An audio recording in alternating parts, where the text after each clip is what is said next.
નમસ્કાર વિદ્યાર્થી મિત્રો, ઉમા વિદ્યા સંકુલની યુટ્યુબ ચેનલમાં આપ સૌનું હાર્દિક સ્વાગત છે।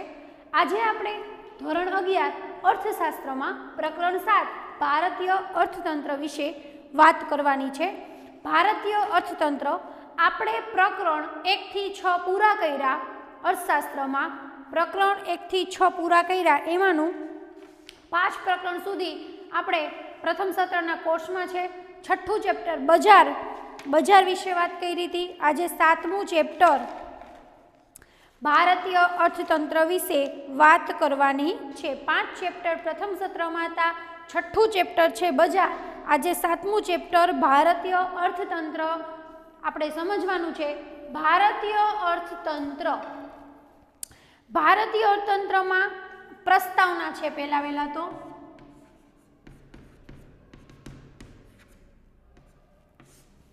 ભારતીય અર્થતંત્રમાં પ્રસ્તાવના, પ્રાચીન ભારત, સ્વાતંત્ર્ય પહેલા ભારતનું અર્થતંત્ર, સ્વાતંત્ર્ય પછી ભારતનું અર્થતંત્ર, વિકાસમાન ભારતીય અર્થતંત્રના લક્ષણો। આપણે આ પ્રકરણ છે એ ભારતના અર્થતંત્ર ઉપર આધારિત છે। તો અર્થતંત્ર વિદ્યાર્થી મિત્રો, આપણે કેવી રીતે અર્થતંત્રની વાત કરશું તો કે ભારતનું અર્થતંત્ર કેવું હતું, પ્રાચીન સમયમાં ભારતનું અર્થતંત્ર કેવું હતું, પછી સ્વાતંત્ર્ય પહેલા એટલે કે આપણો દેશમાં અંગ્રેજ લોકોએ, ડચ લોકો, ફ્રેન્ચોએ, આપણા દેશમાં બ્રિટિશ શાસન હતું, એટલે કે આપણો દેશ આઝાદ નહોતો થયો, એની પહેલા કેવું હતું ભારતનું અર્થતંત્ર, અને હવે આજે આપણો દેશ આઝાદ થઈ ગયો છે તો પછી કેવું છે ભારતનું અર્થતંત્ર, અને અત્યારે આપણો દેશ છે વિકાસમાન દેશ છે તો વિકાસમાન ભારત દેશનું અર્થતંત્ર કેવું, એ આ પ્રકરણ છે। અને સાવ સહેલું પ્રકરણ છે, સમજાય એવું, તમને પ્રશ્ન જવાબ આરામથી યાદ રહી જશે।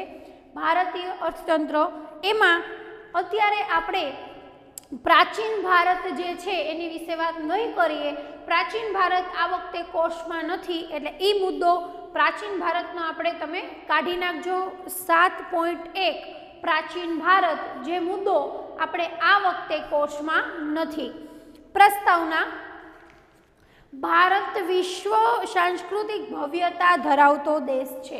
સાંસ્કૃતિક ભવ્યતા ધરાવતો દેશ છે ભારત છે, તેની વિશિષ્ટ લાક્ષણિકતા ધરાવે છે, તેની વિશિષ્ટ લાક્ષણિકતા ધરાવે છે। વિશ્વની સૌથી મોટી લોકશાહી શાસન વ્યવસ્થા ધરાવે છે। અત્યારે આપણો દેશ છે લોકશાહી વ્યવસ્થા ધરાવે, લોકશાહી શાસન છે આપણા દેશમાં, એટલે આપણો દેશ છે એ લોકશાહી શાસન ધરાવે છે, જેમાં વિવિધ જાતિ, ધર્મ, ભાષા, સંસ્કૃતિ, જેમાં અત્યારે આપણે વિવિધ જાતિના લોકો રહીએ છીએ, વિવિધ ધર્મના લોકો રહીએ છીએ, વિવિધ ભાષાના લોકો રહીએ છીએ, વિવિધતામાં એકતાના દર્શન થતા જોવા મળે છે। વિવિધતા છે છતાં લોકોમાં એકતા છે, એટલે આપણા દેશમાં, ભારતમાં વિવિધતામાં એકતા જોવા મળે છે। અલગ અલગ બોલાતી ભાષાઓ, અલગ અલગ જાતિના, અલગ અલગ ધર્મના લોકો રહે છે, છતાં આપણા દેશમાં વિવિધતામાં એકતા છે એવું જોવા મળે છે। ભારત દેશનું નામ મહાભારત પુરાણના આદિ, હવે મહાભારત થયું હતું ને ત્યારે આદિ પર્વમાં થયેલ ઉલ્લેખ મુજબ રાજા દુષ્યંત અને રાણી શકુંતલા, ભારત દેશ નામ કેવી રીતે પડ્યું તો કે દુષ્યંત રાજા અને શકુંતલા એની રાણી હતી, એનો પુત્ર ભરત હતો, એના નામ ઉપરથી આપણા દેશનું નામ ભારત પડ્યું। ભારત દેશ કેવો ખેતી, ઉદ્યોગ અને વેપાર ક્ષેત્રે સક્ષમ છે। આપણો ભારત દેશ છે એ ખેતી, ઉદ્યોગ અને વેપાર, તમને ધોરણ 12માં પણ આ ભણવામાં આવશે કે આપણો ભારત દેશ છે એ ખેતી, ઉદ્યોગ અને વેપાર ક્ષેત્રે સક્ષમ દેશ છે। સક્ષમ હોવાને કારણે ધનવાન દેશ હતો આપણો દેશ છે એ, ખેતી, ઉદ્યોગ અને વેપાર ક્ષેત્રે સક્ષમ હતો, એટલે આપણો દેશ છે એ પહેલા ધનવાન દેશ હતો, જેથી ભારત દેશ ભૂતકાળ સોને કી ચિડિયાના નામે ઓળખાતો। ભારત દેશને ભૂતકાળમાં સોને કી ચિડિયા એવા નામે ઓળખવામાં આવતો। આપણો દેશ છે એ વેપાર, ઉદ્યોગ, ખેતી ક્ષેત્રે ખૂબ આગળ હતો, એટલે એને આપણે સોને કી ચિડિયા તરીકે ઓળખવામાં આવતો, કેમ કે આપણો દેશ પહેલા ધનવાન હતો। પછી ભારતની સમૃદ્ધિથી આકર્ષાય, આપણા દેશની સમૃદ્ધિ એવી હતી, સુખ સમૃદ્ધિ એવી હતી કે એનાથી આકર્ષાય, ભારત પર ઘણા આક્રમણ થયા, અલગ અલગ દેશોએ ઘણા આક્રમણ કર્યા, ઘણી ધન સંપત્તિ લૂંટી લીધી, ધીમે ધીમે ભારત પર સત્તા પણ હાંસલ કરી, સંપત્તિ લૂંટી લીધી અને પછી એને ભારત ઉપર સત્તા હાંસલ કરી। વર્ષ 1526, આ વાત છે 1526ની. 1526 થી 1858 એટલે કે 16મી સદીની શરૂઆતથી 19મી સદીના મધ્ય સુધી, 16મી સદીથી લઈને 19મી મધ્ય સદી સુધી મુગલ સામ્રાજ્યનું શાસન પૂર્ણ અથવા આંશિકપણે ભારત દેશ પર ચાલ્યું રહ્યું. મુગલ સામ્રાજ્યનું આપણા દેશ ઉપર શાસન હતું અંગ્રેજોનું. આ ઉપરાંત ભારતમાં વેપાર અર્થે આવેલા ફ્રેન્ચ, પોર્ટુગીઝ, ડચ અને અંગ્રેજો જેવા વિદેશીઓ પૈકી અંગ્રેજોએ 1757થી એની પહેલાં મુગલ સામ્રાજ્યો, પછી અંગ્રેજોએ 1757થી 1947 સુધી આપણા દેશમાં શાસન કર્યું. જેમાં 1757થી 1858 સુધી ઈસ્ટ ઇન્ડિયા કંપનીનો સમયગાળો.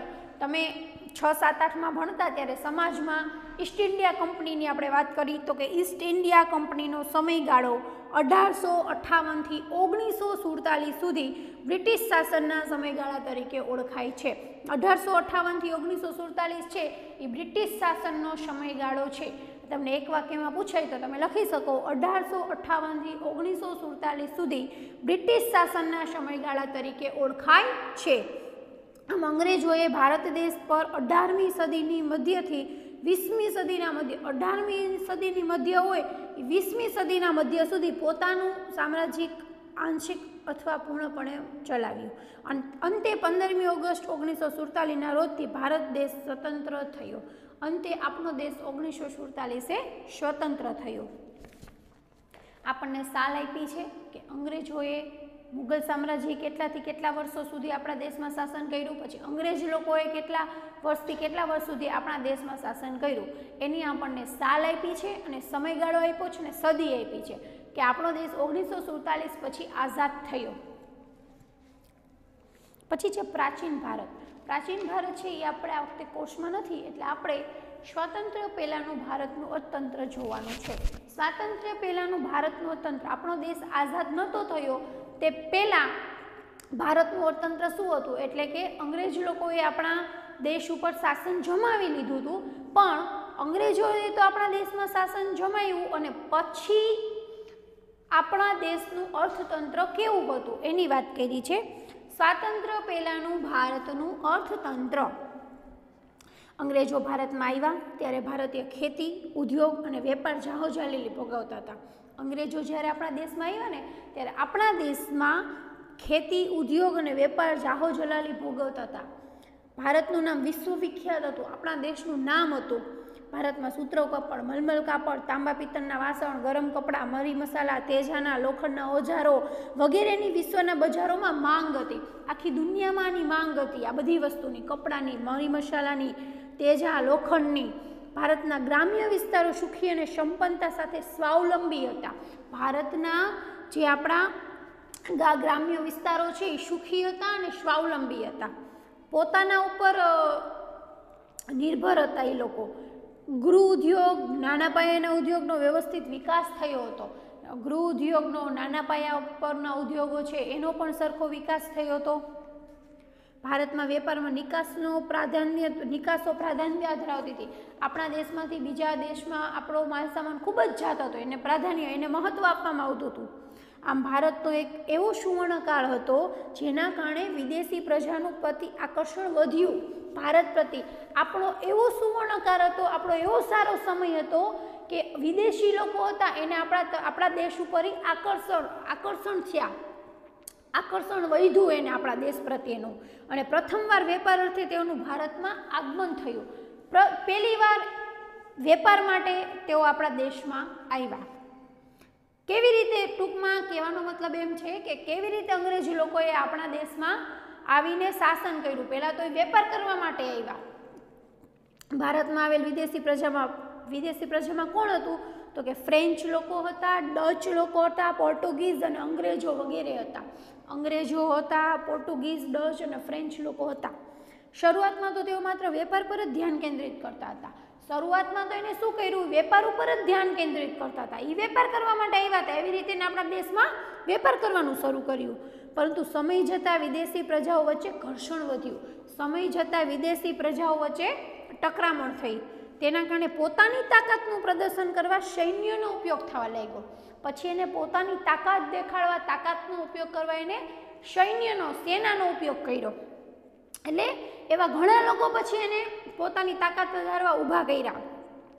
જે પૈકી અંગ્રેજ સૈન્ય વધુ શિસ્તના આગ્રહી હોવાથી તેમજ તેમને ઇંગ્લેન્ડનો રાજકીય સાથ મળતા તેઓએ ધીરે ધીરે ભારતમાં સત્તા હાંસલ કરવા તરફ પ્રયાણ કર્યું. પછી એને ઇંગ્લેન્ડનો સાથ મળ્યો. એટલે અંગ્રેજી લોકોએ ઇંગ્લેન્ડ સાથે મળીને આપણા દેશમાં સત્તા જમાવી અને ભારતમાં સત્તા હાંસલ કરી. આમ 1757થી એટલે કે 1757થી 1947 સુધી ભારતને અંગ્રેજી શાસનનો ભોગ બનવું પડ્યું.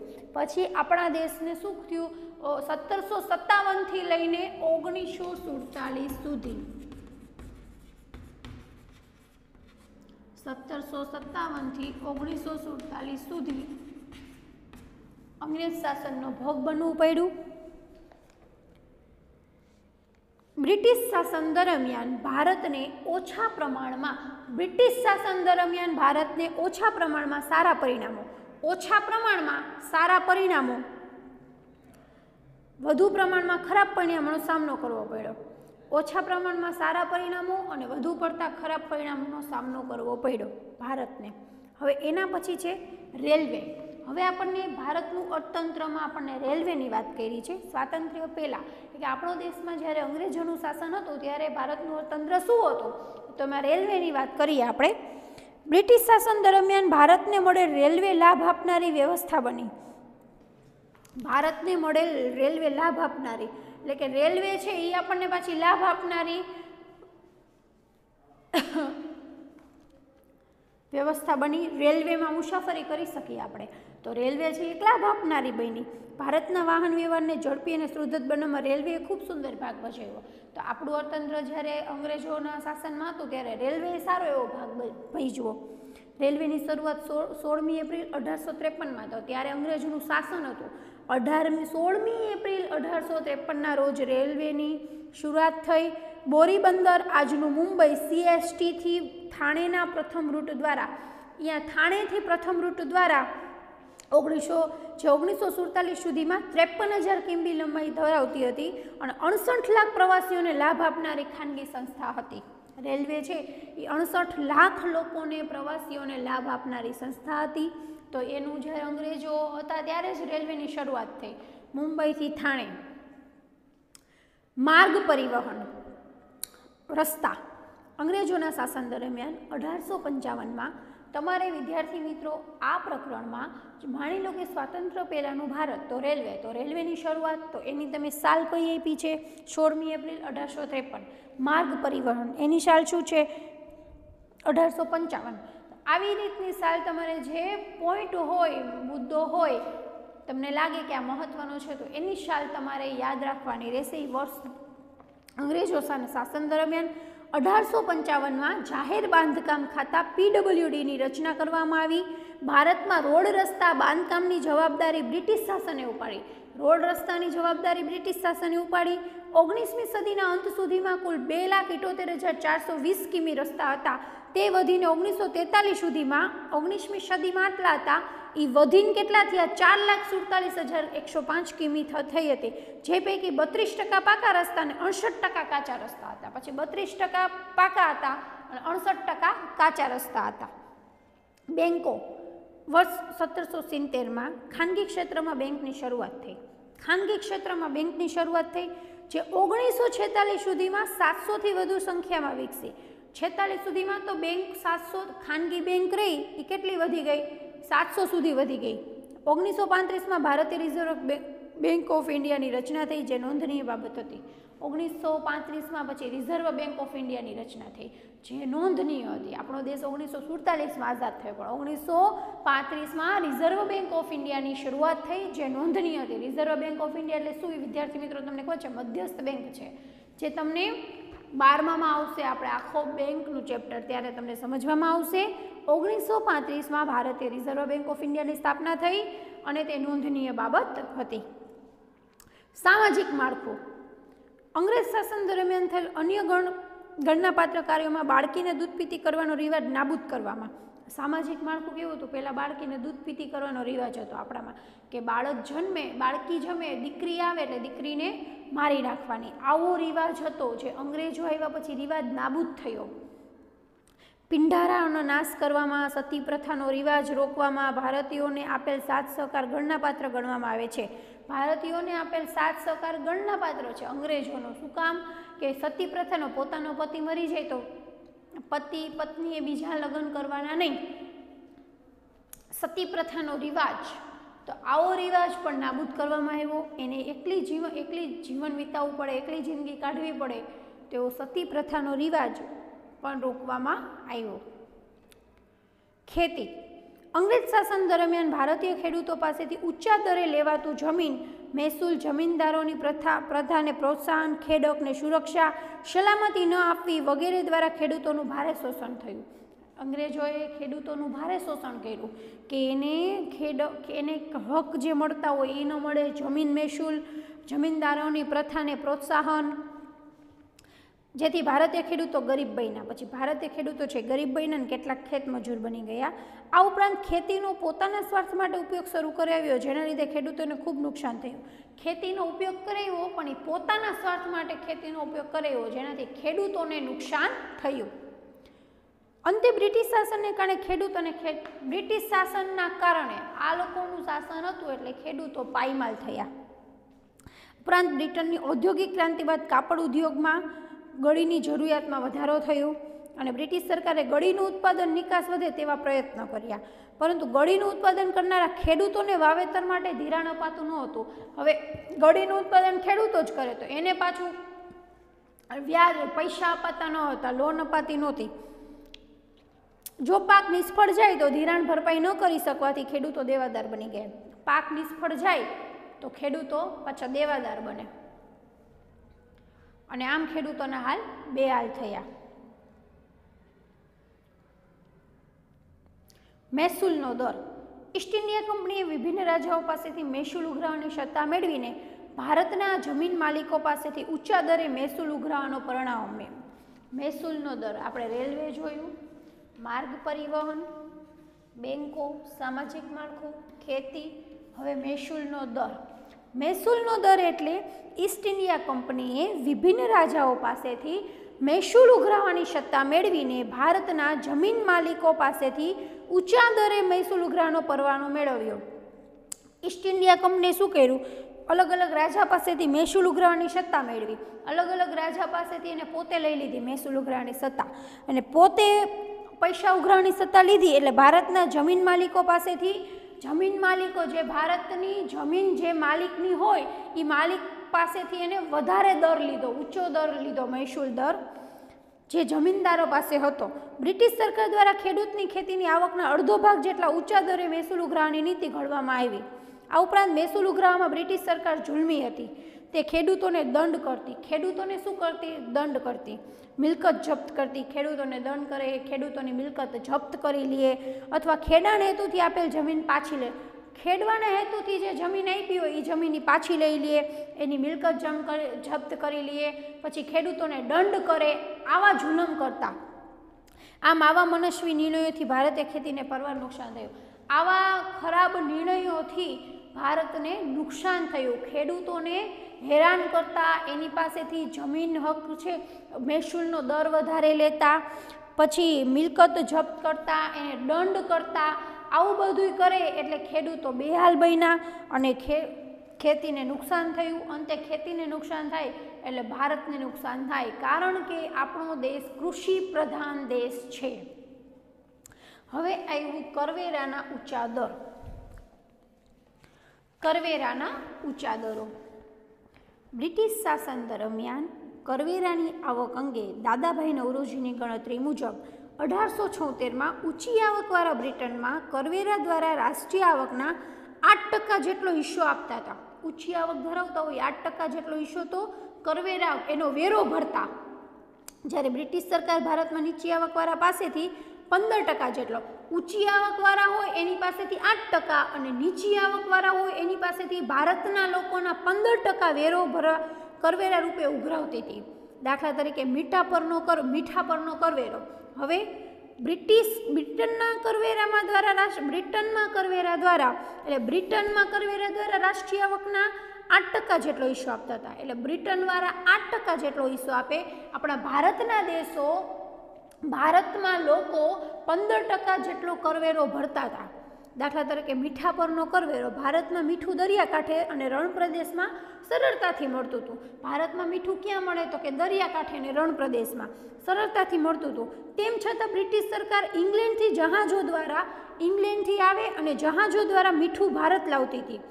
જહાજ દ્વારા મીઠું ભારત લાવે અને તે ભારતમાં વેચતી હતી. જ્યારે ભારતમાં પાકેલા મીઠા પરનો ઊંચો કરવેરો લેવાતો. ભારતમાં જ મીઠું પાક્યું હોય તો એનો કરવેરો ઊંચો લેવાય.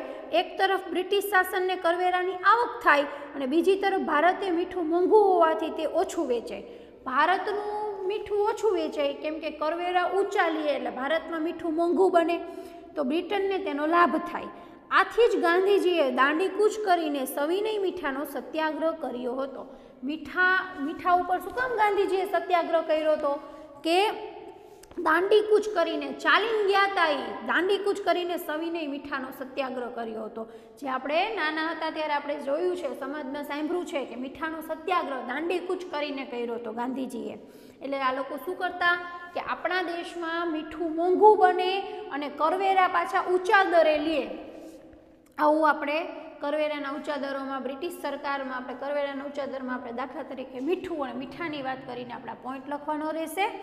હવે છે જકાતના વિવિધ દરો. જકાતના વિવિધ દરો આયાત અને નિકાસ થતી વસ્તુઓ પર જે કરવેરો નાખવામાં આવે છે તેને જકાત કહીએ. આપણા દેશમાંથી વસ્તુ જાય આવે વચ્ચે જકાત આવે, ટોલ ટેક્સ આવે. જકાત વેરો ભરવો. ઈસ્ટ ઇન્ડિયા કંપનીએ મુગલ બાદશાહ પાસેથી ઈસ્ટ ઇન્ડિયા કંપની છે ને મુગલ બાદશાહ પાસેથી 1716માં સનદ પરવાનગી મેળવી સનદ એટલે પરવાનગી મેળવીને પ્રદેશ પૂરતી જકાતોમાં માફી મેળવી હતી. એટલા પ્રદેશ પૂરતી એને જકાતમાં માફી મેળવી હતી, પરવાનગી લીધી હતી. તેનાથી વિરુદ્ધ ભારતીય વેપારીઓને વિવિધ પ્રદેશની જકાત ભરવી પડતી હતી. હવે એ લોકોને પરવાનગી મળી ગઈ, એને જકાત નહીં ભરવાની. આપણા દેશના લોકો હોય તો એને જકાત ભરવાની. દાખલા તરીકે ભારતના સુતરાઉ કાપડની નિકાસ પર 15% જકાત. આપણા દેશમાંથી સુતરાઉ કાપડ બીજા દેશમાં વેચવા જાય છે તો 15% તો એની જકાત ભરવી પડે. અને બ્રિટનથી આવતા સુતરાઉ કાપડ માત્ર 2.5% જકાત નાખવામાં આવતી હતી. હવે બ્રિટનમાંથી આ દેશમાં સુતરાઉ કાપડ આવે, કોઈ પણ વસ્તુ આવે તો 2.5%, જ્યારે આપણા દેશમાંથી વસ્તુ જાય તો 15% જકાત આપણે ભરવાની. આ ભેદભાવ ભરી જકાત નીતિએ ભારતના સુતરાઉ કાપડના ઉદ્યોગને બરબાદ કર્યા. આવી ભેદભાવ નીતિ હતી એટલે ભારતમાં પછી સુતરાઉ કાપડ છે એ પણ બરબાદ થઈ ગયો, જે આપણે સારો એવો વેપાર થતો. આમ આવી નીતિથી સમગ્ર ભારતીય ઉદ્યોગની પડતી થઈ. આવી નીતિ હતી જકાતની, કરવેરાની. એટલે આપણા દેશમાં જે બધા ઉદ્યોગો હતા, આપણા વેપાર ક્ષેત્રો હતા એ બેહાલ બન્યા અને એની પડતી થઈ. આ છે જકાતના વિવિધ દરો. હવે છે ઉદ્યોગ નીતિ. બ્રિટનમાં ઈસવીસન 1750થી 1830 સમયગાળા દરમિયાન ઔદ્યોગિક ક્રાંતિ થઈ. ખાસ તમે આ સાલ યાદ રાખજો. બ્રિટનમાં 1750થી 1830 ઔદ્યોગિક ક્રાંતિ.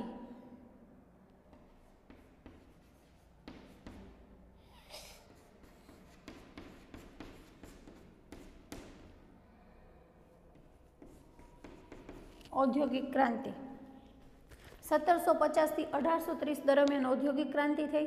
સમયગાળા દરમિયાન બ્રિટિશ ઈસ્ટ ઇન્ડિયા કંપનીએ ભારતમાં સત્તા સ્થાપિત કરવાની શરૂઆત કરી દીધી હતી. જ્યારે ઈસવીસન 1858માં દેશનો ઘણો ભાગ અંગ્રેજોના શાસન હેઠળ આવી ગયો.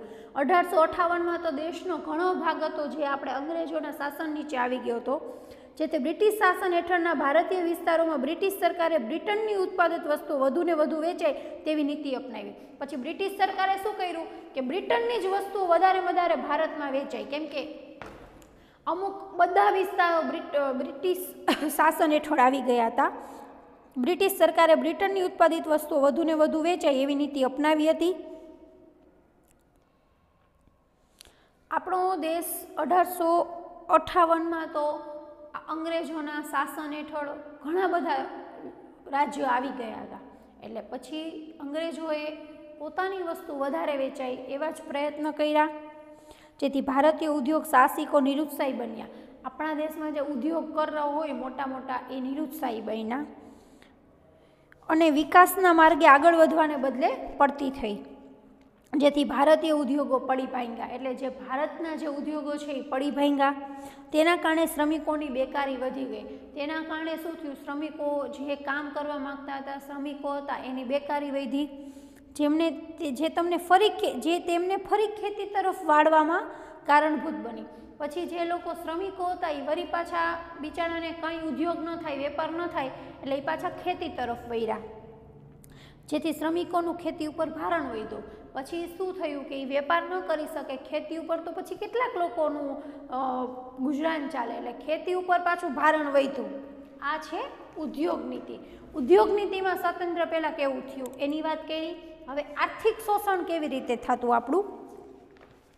બ્રિટન અર્થતંત્રને સુદૃઢ કરવાના આશયથી બ્રિટન અર્થતંત્ર એટલે કે જે અંગ્રેજોનું અર્થતંત્ર હતું એને સુદૃઢ બનાવવા ઈસ્ટ ઇન્ડિયા કંપની અને બ્રિટિશ સરકારે એવા પ્રકારની વ્યૂહરચના કરી, એને એવી વ્યૂહરચના કરી કે જેના દ્વારા માત્ર બ્રિટિશ અર્થતંત્રને જ લાભ થાય અને ભારત દેશના લોકોનું શોષણ થાય અને બ્રિટિશ અર્થતંત્રને લાભ થાય.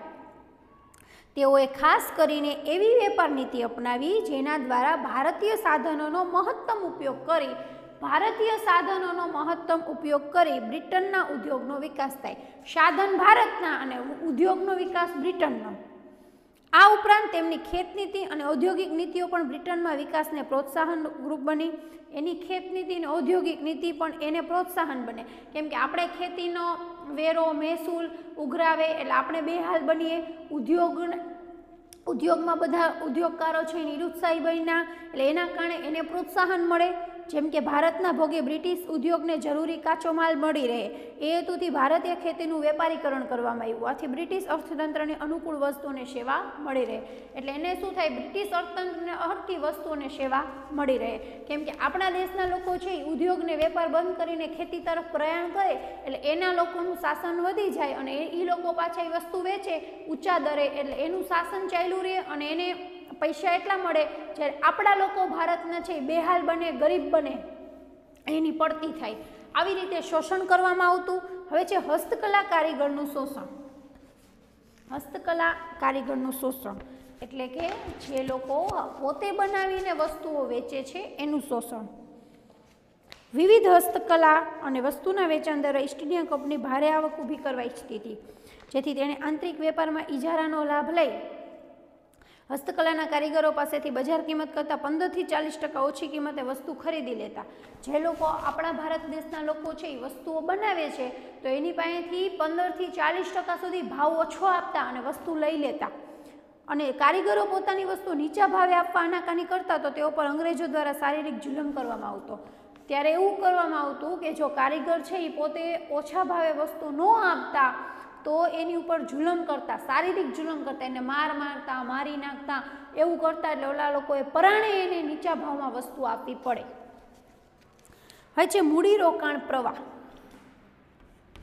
મૂડીરોકાણ પ્રવાહ બ્રિટિશ શાસન દ્વારા ભારતની અને બ્રિટનની જે મૂડીનું રોકાણ કરવામાં આવતું. મૂડીરોકાણ પ્રવાહ એટલે બ્રિટિશ શાસન દ્વારા ભારતની અને બ્રિટનની જે મૂડીનું રોકાણ કરવામાં આવ્યું તેની દિશા બ્રિટન તરફી અને ભારત વિરોધી રાખવામાં આવતી.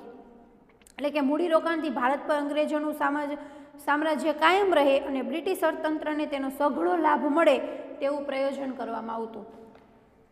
પોતે ભારત દેશમાં અંગ્રેજોનું સામ્રાજ્ય કાયમ રહે ભારત દેશમાં અને બ્રિટિશ અર્થતંત્રને તેનો સઘળો લાભ મળે તેવું આયોજન કરવામાં આવતું. દાખલા તરીકે રસ્તા અને રેલવે પાછળ થયેલું જંગી મૂડીરોકાણ. આ રેલવે પાછળનું મૂડીરોકાણ એટલે કર્યું કે પોતાને લાભ મળે. આ મૂડીરોકાણ પાછળનો મુખ્ય હેતુ બ્રિટનમાં કાચા માલની આયાત. બ્રિટનમાંથી અહીંયા આપણે કાચા માલની આયાત કરી શકી. ભારતમાં તૈયાર વસ્તુની નિકાસને અને લશ્કરી હેરફેરને અનુકૂળ રહે. હેરફેર કોઈ વસ્તુ કરવાની હોય તો આપણા દેશમાંથી બ્રિટનમાં વસ્તુ જાય એવા રસ્તાને રેલવે રૂટ તૈયાર કરવાનો હતો, એટલે રેલવેની શરૂઆત કરી. તદુપરાંત રેલવે માટેના ઉચ્ચ તજજ્ઞો અને અધિકારીઓને બ્રિટનથી ઊંચા દરે ભારતમાં લેવામાં આવ્યા.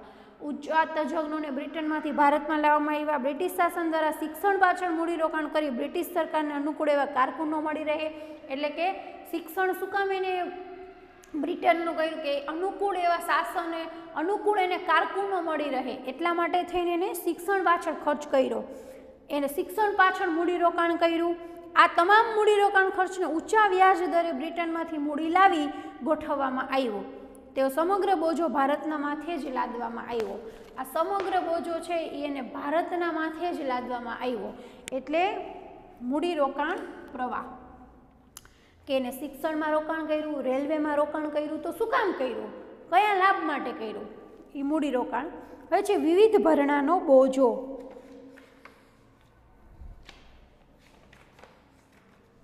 વિવિધ ભરણાનો બોજો. ભારતે બ્રિટિશ હકુમત વહીવટનો ચાર્જ પણ ચૂકવવો પડતો હતો, જો હોમ ચાર્જીસ એટલે કે ભરણા તરીકે ઓળખાતો હતો. ભારતે બ્રિટિશને આવી કેટલીક ચૂકવણીઓ કરવી પડતી હતી. કેટલીક ચૂકવણીઓ કરવી પડે, જેમ કે બ્રિટિશ અધિકારીઓના પગારો, બ્રિટિશ અધિકારીના પગાર, પેન્શન, ભથ્થા, લશ્કરનું ખર્ચ, દેવા પર વ્યાજની ચૂકવણી વગેરેનો સમાવેશ થતો હતો. બધું ભરવાનું ભારતના લોકોને રહે.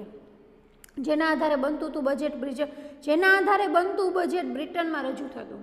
આ બધું બજેટ બને એ બ્રિટનમાં રજૂ થાય. ઈસવીસન 1924-25ના વર્ષોમાં 300 લાખ પાઉન્ડ જેવી જંગી રકમ ચૂકવવી પડી હતી, જે ઈસવીસન 1945માં 1350 લાખ પાઉન્ડ થવા પામી હતી. 1924-25થી લઈને 45 આવ્યું ત્યાં તો 1350 લાખ પાઉન્ડ થઈ હતી. આવી વિશિષ્ટ ચૂકવણીને આધારે ભારત ગરીબ અને ભારતના ભોગે બ્રિટન ધનવાન બની રહ્યું હતું. ભારત ગરીબ થયું અને બ્રિટન છે એ ધનવાન થયું. અંતે 15મી ઓગસ્ટ 1947ના રોજ અંગ્રેજો જ્યારે ભારત છોડીને ગયા ત્યારે ભારતમાં ખેતી, ઉદ્યોગ અને વેપાર વગેરેની ભાડે કંગાળ સ્થિતિ થવા પામી હતી. જ્યારે ભારતમાં 1947માં જ્યારે આ અંગ્રેજો છે એ જ્યારે ભારત છોડીને ગયા હતા ત્યારે આપણા દેશની વેપાર, ઉદ્યોગ અને ખેતીની સ્થિતિ કંગાળ હતી, ખરાબ હતી. લગભગ 150 વર્ષના ગાળામાં દેશની માથાદીઠ આવક ઘટવા પામી હતી. 150 વર્ષ માથાદીઠ આવક ઘટી અને ભારતીય અર્થતંત્ર જે ઇંગ્લેન્ડ કરતાં સમૃદ્ધ હતું, બ્રિટિશ શાસનના શોષણને કારણે ઇંગ્લેન્ડની સરખામણી ખૂબ ગરીબ બન્યો. ઇંગ્લેન્ડ કરતાં આપણો દેશ સમૃદ્ધ હતો, પણ આ બ્રિટિશ સરકારના કારણે આપણો દેશ ઇંગ્લેન્ડ કરતાં પણ ગરીબ બન્યો. આ હતું સ્વાતંત્ર્ય પહેલાંનું ભારતનું અર્થતંત્ર. હવેનો પોઈન્ટ છે સ્વાતંત્ર્ય પછીનું ભારતનું અર્થતંત્ર, જે આપણે નેક્સ્ટ લેક્ચરમાં સમજીશું. આજે આપણે પ્રસ્તાવના કે આપણા દેશ પહેલાં કેવો હતો, વેપાર, ઉદ્યોગ, ખેતીની દ્રષ્ટિએ સ્વાતંત્ર્ય પહેલાં ભારતનું અર્થતંત્ર શું હતું, તો ભારતના અર્થતંત્રમાં રેલવે, માર્ગ પરિવહન, બેન્કો, સામાજિક માળખું આ બધાની શું કામ રચના કરવામાં આવી અને એમાં આપણું શોષણ કેવી રીતે થતું, ખેતીમાં મહેસૂલનો દરમાં, કરવેરાના ઊંચા દર, જકાતના વિવિધ દરોમાં, ઉદ્યોગમાં આર્થિક શોષણ, હસ્તકલા કારીગરનું શોષણ, મૂડીરોકાણ અને વિવિધ ભરણાનો બોજો. અલગ અલગ વેપારમાં, ખેતીમાં, ઉદ્યોગમાં આપણું શોષણ કેવી રીતે કરવામાં આવતું, જકાતમાં શું ભેદભાવ હતો, કરવેરામાં શું ભેદભાવ હતો એ આપણે જોયું. હવે આપણો દેશ આઝાદ થઈ ગયો પછી ભારતનું અર્થતંત્ર શું છે એ આપણે જોવાનું છે. આભાર વિદ્યાર્થી મિત્રો.